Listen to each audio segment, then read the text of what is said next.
Bismillahirrahmanirrahim. Assalamualaikum warahmatullahi wabarakatuh. Sobat-sobat, kita bersama lagi di channel saya dalam dakwah Islam pencerahan. Sobat-sobat, mati husnul khotimah, mati dijamin masuk surga. Dua hal yang sangat kita harapkan, yang sangat diharapkan oleh seluruh umat Islam. Tetapi bagaimanakah sebenarnya orang yang mati husnul khotimah atau mati dijamin masuk surga?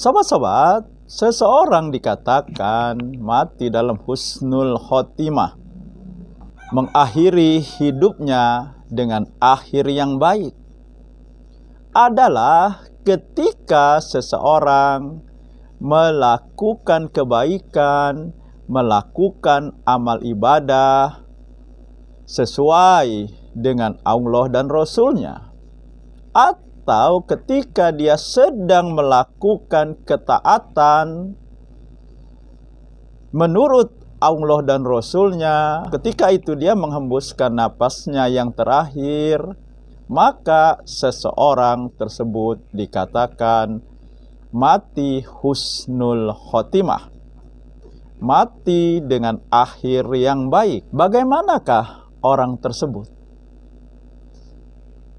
Apakah ketika dia menghembuskan napas terakhirnya melakukan kebaikan atau keburukan?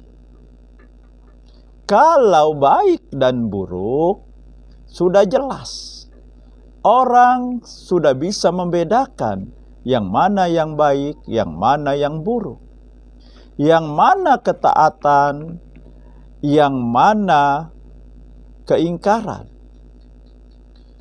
yang mana maksiat, dan yang mana perbuatan yang baik.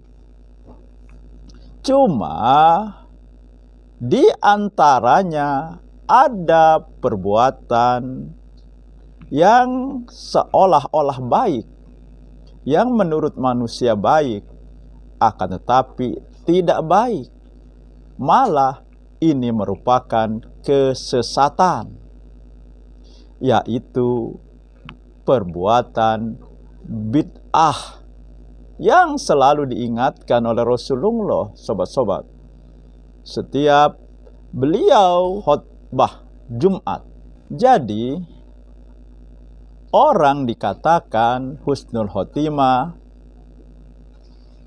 ketika dia mengakhiri hidupnya, dia menghembuskan napas terakhirnya, tidak berbuat maksiat, tidak berbuat dosa, dan tidak dalam melakukan amalan bid'ah. Kemudian mati dijamin masuk surga, sesuai dengan hadis Nabi, laqinu mautakum la ilaha illallah. Ajari, tuntun orang yang akan meninggal, akan mati di antara kamu, yang akan mati dengan la ilaha illallah. Karena barang siapa yang akhir hidupnya mengucapkan kalimat la ilaha illallah, maka dijamin masuk surga. Jadi kalimatnya adalah la ilaha illallah, kalimat tahlil. Nah, maka tahlil itu dilakukan ketika seseorang menjelang kematiannya, bukan setelah kematiannya. Kemudian kita mengadakan acara peringatan, lalu dibacakan tahlil. Itu jelas menyimpang, menyalahi dari hadis ini.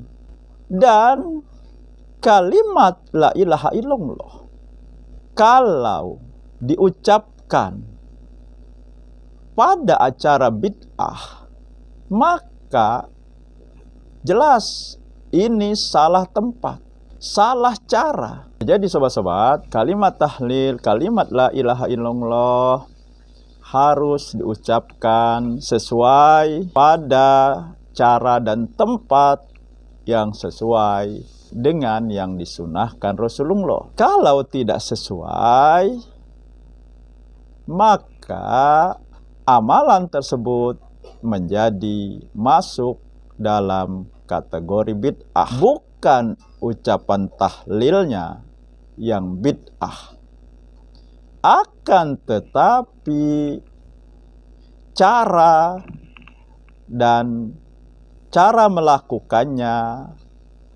dan tempatnya atau situasi dan kondisinya yang salah dan masuk dalam kategori bid'ah.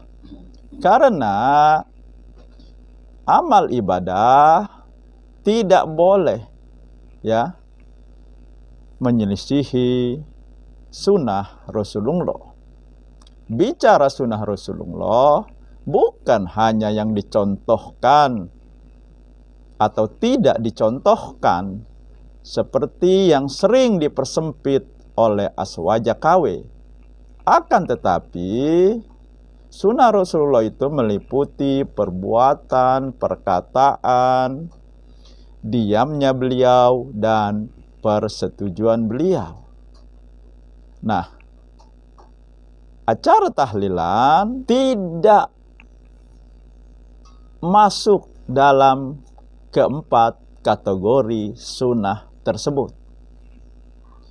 Ya karena memang amalan ini belum muncul. Tidak ada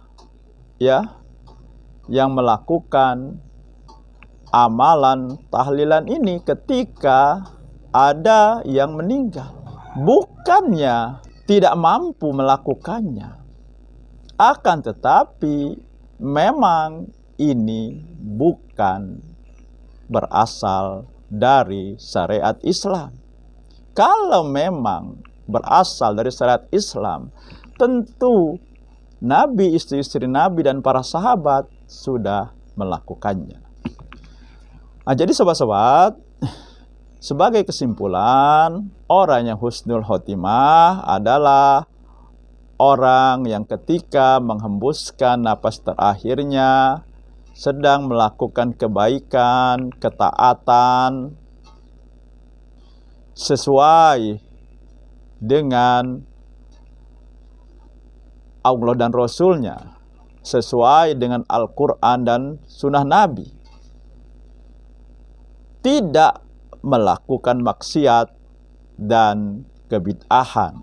Kalau dia melakukan maksiat dan kebid'ahan, maka dia mati dalam su'ul khotimah. Dan orang yang mati dijamin masuk surga